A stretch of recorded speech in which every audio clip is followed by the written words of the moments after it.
Good morning, ladies and gentlemen.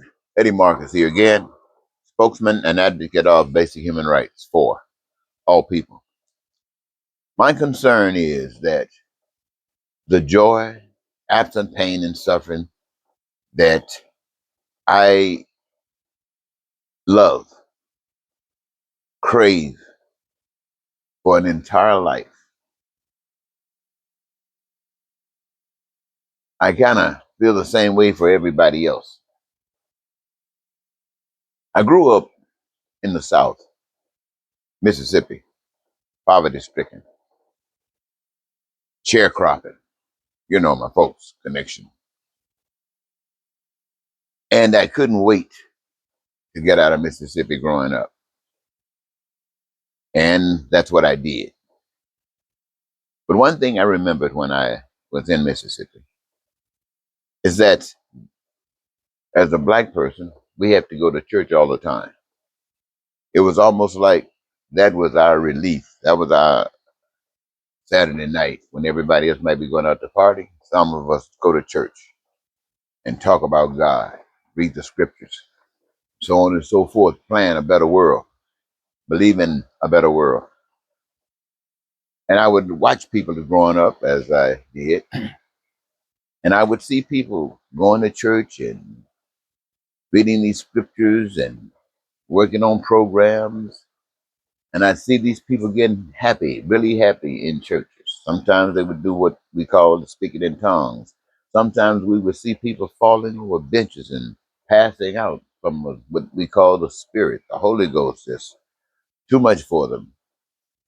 And my confusion came, though, is having heard the message, having listened to the story about Jesus, and having watched people go to church and make these proclamations and sit there and live in a world that looks like it's thrown out of its mind and nothing seems to be getting fixed. And I'm thinking about this God and I'm thinking about what is the problem. There's a disconnect someplace between what the people say about God and what the people claim for themselves, but they do not express it. And you have to just distrust it. And it seems to me, though, people have spent their entire lives distrusting God because they put their faith in money. Now, they don't have the ultimate faith. We know that faith without works is dead. But we do know that they're working. Project 2025 is the finishing of work being done. They weren't sitting back talking about how we can abuse people. They weren't talking about what we could do in the future to make ourselves, and when I say ourselves, they're talking about those who consider themselves the masters of the universe, those who consider themselves with the authority and the audacity to rule all billions of people or to decide who should die and when they should die and the reasons why they should die, and then engaging the people to do the killing. Oh, my. I mean, God is something else as we see God has shaped himself to be. And I'm just thinking about things that just haven't changed. I remember, ladies and gentlemen, even me, I know I'm to you a nobody. I got my problems just like everybody else, but I did have a compassion for the human race, not because I thought I was special. No, but it was because God showed me that human beings are special. Human beings are special. God did something for me to allow me to understand what that specialty is. Now, God wants that specialty for all of us, but it is not God's business to go out and do special things for everybody. One, two, three. Everybody calling on God. Every knee is bowing, and God is sitting around listening to every knee. That might sound like, yeah, God can do that. I'm not going to say God can or can, but I do know what that's not the way it's done. The way it's done is by those who are led by the Spirit of God. They do the work of God. People who suffer from a lack of food should never have to suffer from a lack of food. God is prepared that food can always be available to the human race. Always be available to the human race. The only thing the human race had to do is to do its part in the process. And there would never be a hunger that suffered in the United States for food. God also made sure that when it comes down to housing, shelter, that all of the resources necessary to do as much as can be done. Oh my God, is loving every last one of us to make sure that we would never have to suffer as a lack of housing. And the only thing we had to do was engage ourselves in the process and assure that it never became a lack. But in order to achieve all these things that we have recognized as being essential for us, we must follow a process that would lead us and teach us and bring us to the knowledge and understanding of that which works best for each of us individually, that works best for all of us collectively. And that is led by a spirit, my friend. That is led by a spirit of love. That is led by the spirit of that power that created all of us so that we could all enjoy heaven. Not that spirit that's running around from town to town bringing $1 million checks, giving it to people to go and corrupt your processes of elections, trying to make sure that you have some operation that, well, it's not fair. It doesn't work. None of it works to the degree that I'm talking of, but some seem to be doing better than others. But when people start paying you out money to go and corrupt the system, ladies and gentlemen, what more do you need to know that this is out to destroy the people? And those that buy on have said it's okay as long as I'm protected.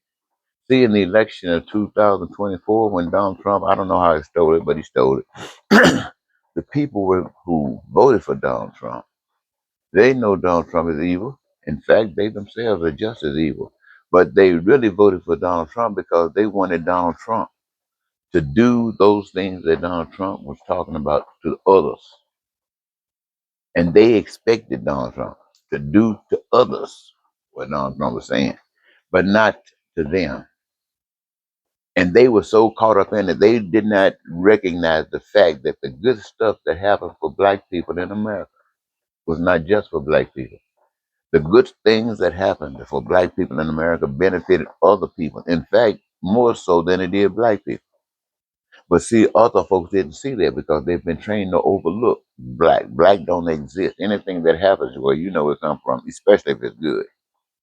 And so they were sitting up. Trump is going to put people out of this country, send them back to their wherever they came from. He's going to make sure that people, black people, can stop walking around with their chest up, with a smile on their face, get on back in the cotton field somewhere like they need to be. You know, any old kind of crazy stuff. And then they run and vote him in, and to find out that evil has no love, not even for those that voted it in. In fact, evil somewhere down that line told them he didn't need his vote. Evil had already concocted a scheme, so you don't have to vote. But people didn't understand what was being said. You don't have to vote mean we've overcome that. We got something going on, but we'll play the game, but we don't have to worry about that. Anyway, what is being done was going to be done whether people had voted for Trump or not, because he would have won. But things coming out like they did, and the pain being spread across to others, I've seen so many people laughing, black people laughing, white people laughing, everybody just laughing at folks who were so dumb enough to believe that Donald Trump meant something, to believe that Donald Trump cared about them. How he's going to bring down prices. Didn't do one thing about bringing down prices unless he was bringing it down for somebody else, because it sure wasn't bringing it down for the American people. And he's not even focusing on the things that interest the American people. He doesn't care what they're interested in. He is only interested in what he is put there to be interested in, and that's to destroy America. And ladies and gentlemen, that is why it's so essential. It's so essential that you deal with this moment just as real as it is can be for you, because it determines whether you continue to exist or not. You know, it isn't necessary that God is just going to sit here and force you to live, to force you to continue to exist. When the choice is always in your hand by the decisions you make, and that's those decisions that you make are determined by what lessons you learn from things that you engage and involve yourselves in, or who controls you. And we see some hard stuff that's happening right now. It's sickening. Yet it still calls upon us to act in this moment with wisdom, the wisdom that says that you as an individual will not be defeated. And you know that you as an individual has more power when everybody else is with you, as opposed to you standing against yourself. Oh yes, yes, yourself is important. It is very important that you give to yourself. See, the power that exists for you, my friend, has made it possible that all of this pain and suffering, Musk and Trump and lying and cheating and stuff that people have utilized, going to terror and war, boys walking around with guns talking about they're protecting this, what they have stolen and given their lives and taken from other folks, and they're not going to let anybody take it from them.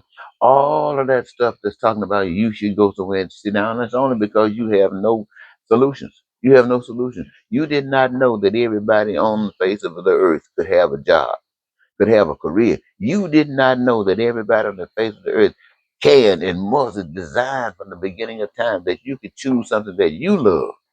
You did not know, nobody told you that every human being on the face of the earth has right now the power to choose something that they love as a career. And that love will be predicated on that action, the ability to give you, the individual, your greatest joy. Now, all of a sudden, you got your greatest love connected with your greatest joy. That comes from the power that created you. Trump can't give you that. He'll lie to you, but he can't. Republicans can't give you that. They'll lie to you, but they can't. White people can't give you that. They'll lie to you, but they can't. And here you got your greatest, my friend, love and joy connected in your process, engaging yourself in life. And that same power that's so magnificent that white folk can't touch, that people who think they are superior, think that God put them here to be God, can't touch, has set it up in such a way that everything that you do is actually creating and causing a manifestation of all the things that you've been imagining. They're coming into being. What are they for? To serve you, the people who desire, need, want. The resources are given free. The dreams and aspiration comes through you. The work that is done comes through you. The benefit that is served you, the people. God satisfying your life. And you'll listen to somebody like Musk. You'll listen to somebody like Trump. You'll listen to somebody like white people that have been enslaving blacks and others their entire existence in America. No, I'm not trying to say these people are bad, that are so bad. They are bad. But the truth being known to me is that we all bad. And what I mean when I say that is this. Yes, it's wrong for someone to consider themselves superior to others and then try to walk it out. It is wrong. But it is just as wrong for somebody to look over here, here comes some superiority walking, and you allow yourself to be walked on by some superiority. That doesn't say that you got something going on. That says you got to be out of your mind. If they want to be superior, that superior means that that ends right here, because ain't gonna be no stepping on nobody. You want to be superior, it ends right today, because you're not stepping on me. You dig? So if it means that we both end, if it means that humanity ends today because there ain't gonna be no walking on me, that means that humanity ends today. Is that the price you want to pay to pretend that you're superior to me? Because it's definitely the price that will be paid. Now, that is not to be mean. That's just being to say who you think you are. It ain't happening. My faith is not in you.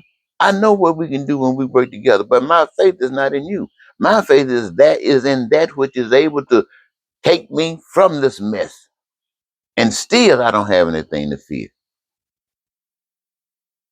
But anyway, I just wanted to start this week off, ladies and gentlemen, by telling you to contemplate a new world. Contemplate doing things and seeing things and embracing things that brings about love.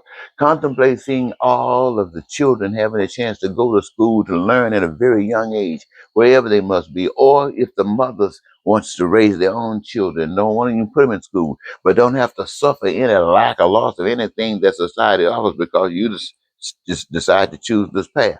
No, let's make sure that education is available to each and every one so that they can be better at whatever it is that been given, or choose to do.